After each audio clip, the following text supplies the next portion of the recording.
This finish here has been the highlight of my career. The amount of blood, sweat, and tears that have gone into getting this podium, the amount of work has just been enormous. That feeling I had coming out of the car, that first podium, is something that I'll always look back on fondly and something that I'll never forget.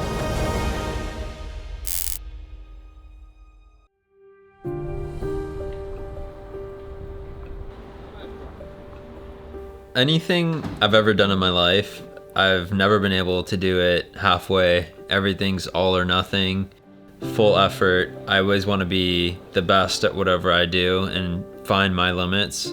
That's what I really enjoy.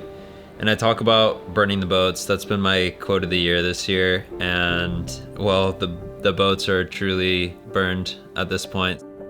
It's just all about the future at this point, where we're going to be next, and something that's going to provide us a new challenge, new opportunity, a whole lot more lessons, and that'll help me develop me into the driver that I foresee myself being.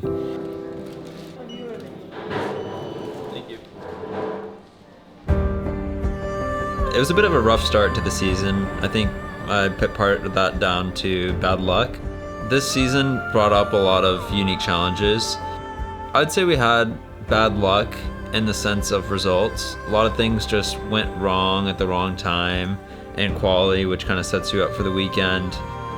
I can't help but wish this had been my first year in GB3, because really just felt like such a waste of time. I was just struggling so much with the car to even have on-track battles. It was just a non-stop battle with my own car. And I went into the beginning of this year always saying this year was going to be about lessons and building myself up to be that Formula One driver I see. And I think this year I did that above and beyond what my expectations were. I can definitely say, looking back from now to Oulton Park, I'm a completely different race car driver. Really always asking myself every day what I could be doing better, how I can be a better person. I've added so many things to my training and just like my way of life, the discipline I've integrated, and every day just keeps getting better and better.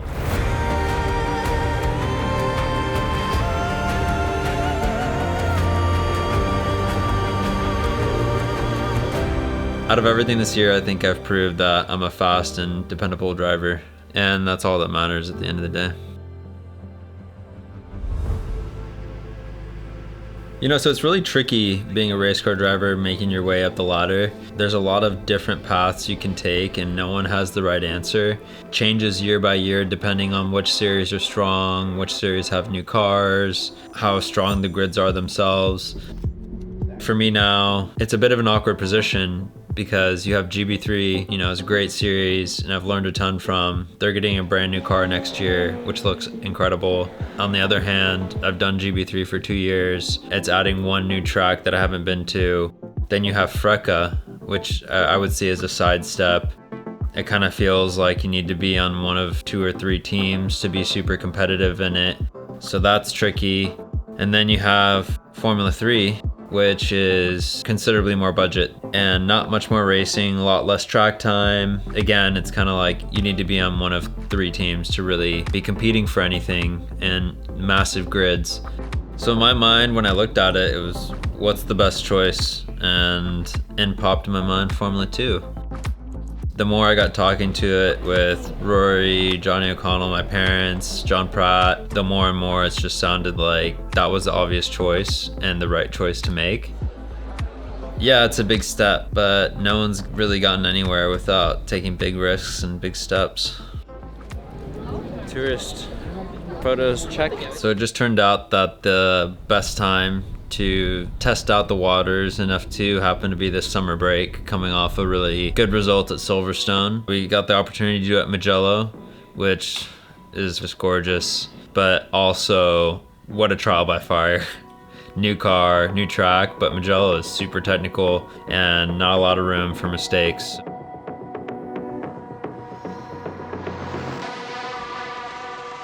And this is the GP2 car we're testing with Campos. GP2 is basically what existed before F2. Super high powered car, a little bit less power than a F1 car in 2011. Judd V8, 680 horsepower, F1 tires, 3 different compounds, soft, medium, hard, less than 700 kilos. and most of all, that old F1 V8 sound. GP2 has such a rich history. Drivers like Lewis Hamilton, George Russell have all raced in this series. And to be testing with Campos, the top team in F2 right now, is truly a privilege and a great opportunity. And the GP2 car is really the perfect car to test. With the regulations that exist in F2, you're not allowed to test that championship car, so the GP2 is the closest thing to an F2 car. A very different experience, the GP2 car, than a GP3, as one would imagine. The more you get under the hood, there's more and more that makes them different, and there's a lot to get used to trying to find pace in the GP2 car. One is just the power. You know, we have like 250 in GP3 versus 680 in the GP2, which is a massive jump. You have the tire compounds. In GP3 we use one tire compound and there's no tire management, so it's sprint race, push to the finish. In GP2 you have 3 different tire compounds, all with different grip levels, which you have to get used to. But not only are the grip levels different on the different tires, the amount of punishment they can take is also different. One mistake can completely destroy the tire. The tire management is a big learning in GP2. You have DRS in these GP2 cars, and even just down to the way you drive the car is completely different. These cars are a lot longer, a lot heavier than a GP3 car. Yeah, overall just a ton to get used to. The first lap or two is a little overwhelming, especially at a track like Mugello. Like, it's like a roller coaster with no, what do you call it, handrail. Campos is testing a couple other F2 and F3 drivers, mostly Red Bull Juniors, as they're the official Red Bull Junior team. First of all, it's good to have a benchmark there. You want someone that's going to be competitive and you want someone that's going to push you. When you have that situation, it's natural that you want to beat them. Yeah, over the 2 days we were battling, and happy to have them there, and even more happy to come out on top after the 2 days.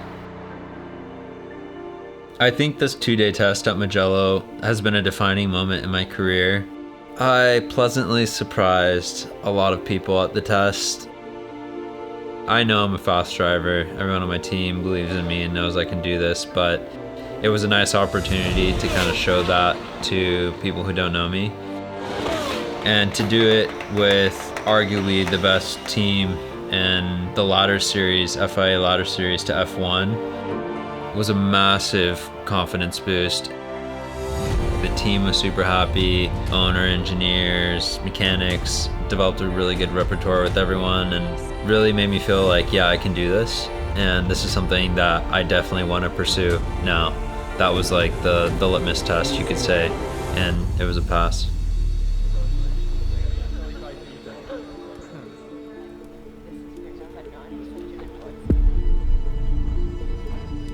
Yeah, back in good old Donington Park after literally being on track Mugello the day before. So a long 3 days, and yeah, it was a really interesting experience getting back into the GP3 car. The GP3 car is not a slow car. It is quick in its own right. It's the quickest car that operates out of the UK. That whole day being in the GP3 car felt so slow. And in some ways, I felt like it was a little bit of a hindrance going from that to the GP3 cars. In other ways, it was nice because it feels so much slower. It just feels like your vision opens up a lot more. You have a lot more time to think about what's going on. It was different. GP3 didn't feel the same. It's kind of like that meme of the guy walking with his girlfriend and looking back at the girl walking by. It's like, that's the GP2 car and the other one was GP3. I think the GP2 test was really big for my confidence. And going into Donington Park, I was feeling really good, ready to compete at the front. But at the same time, my focus from that test on really started shifting towards F2 because I knew I could do it at that point after that test. Of course, there was still a lot of development that needs to be done before the season, but felt a little bit of a release of pressure knowing that there was a solid option going forward. I think we kind of got thrown everything that could be thrown at us at the Donington round. Weather was sunny, dry, wet, cold, mixed conditions. We had a little bit of everything. Mechanicals, other drivers just sending it, struggling on balance. It was just really difficult to get any good momentum going. Despite all of that, had some really good racecraft, moved forward a lot, and good races overall. It was a very chaotic weekend.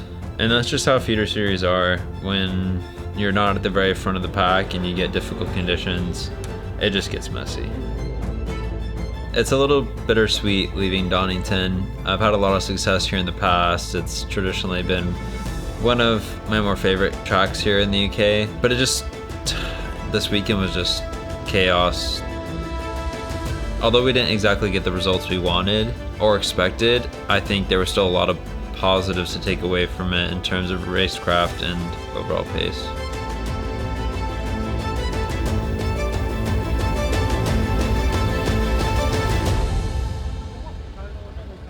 And I just want to say goodbye to my sweetheart, Donington.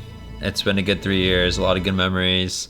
And although I don't see myself racing here in the near future, I do hope to be on track again soon.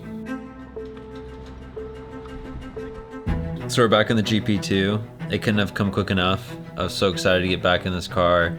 We're here at Paul Ricard. Definitely coming off of Donington was a rough weekend. I had a lot of anger built up to put towards something, and I'm glad I had GP2 to put it towards. You're always wanting to focus your energy in a certain direction, and it's nice for me that now I have F2 as this thing to put all my determination and energy towards, so that's really my focus now.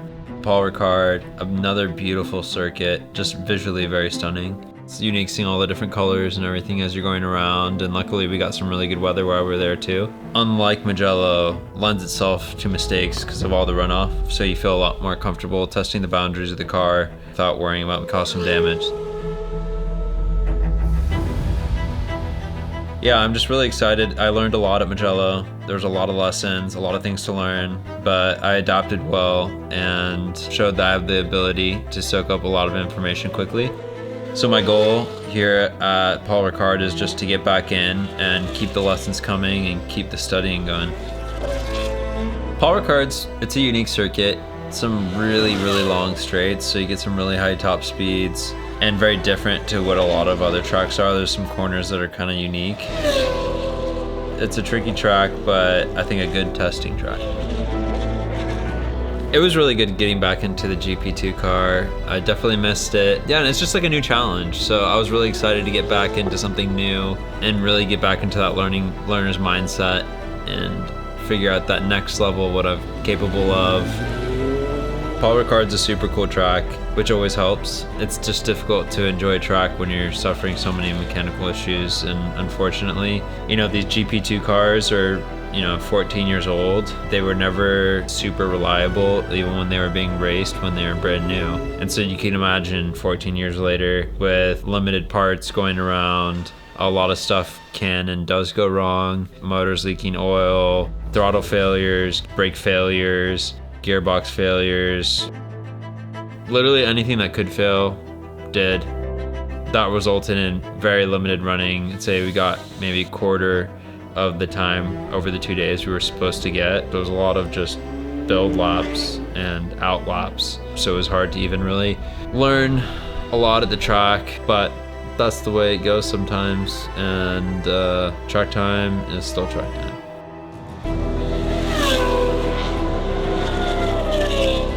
I think all year round, in training, in the simulator, in the gym, mentally, everything has been really positive, and we've seen a massive growth in skill level, professionalism, overall approach to how we take on these massive challenges. I just think everything around has been pointing in the same direction. Even these tests in Formula 2 have had really positive results, and that's not just from me, myself, but also from feedback from the team and engineers. It's a positive thing being able to come off a tough weekend like Donington and being able to show that we can refocus the energy and still get in a strong performance in what was also a really difficult 2 days. And I think that speaks to my mental maturity and my approach to this sport, understanding that there's highs and lows and not getting too stuck in either. There's a lot of good stuff that came from these F2 tests. I think the biggest thing for me was just the understanding, concrete proof for me that I can do this. We're gonna make this work. Formula 2, next season, it's happening.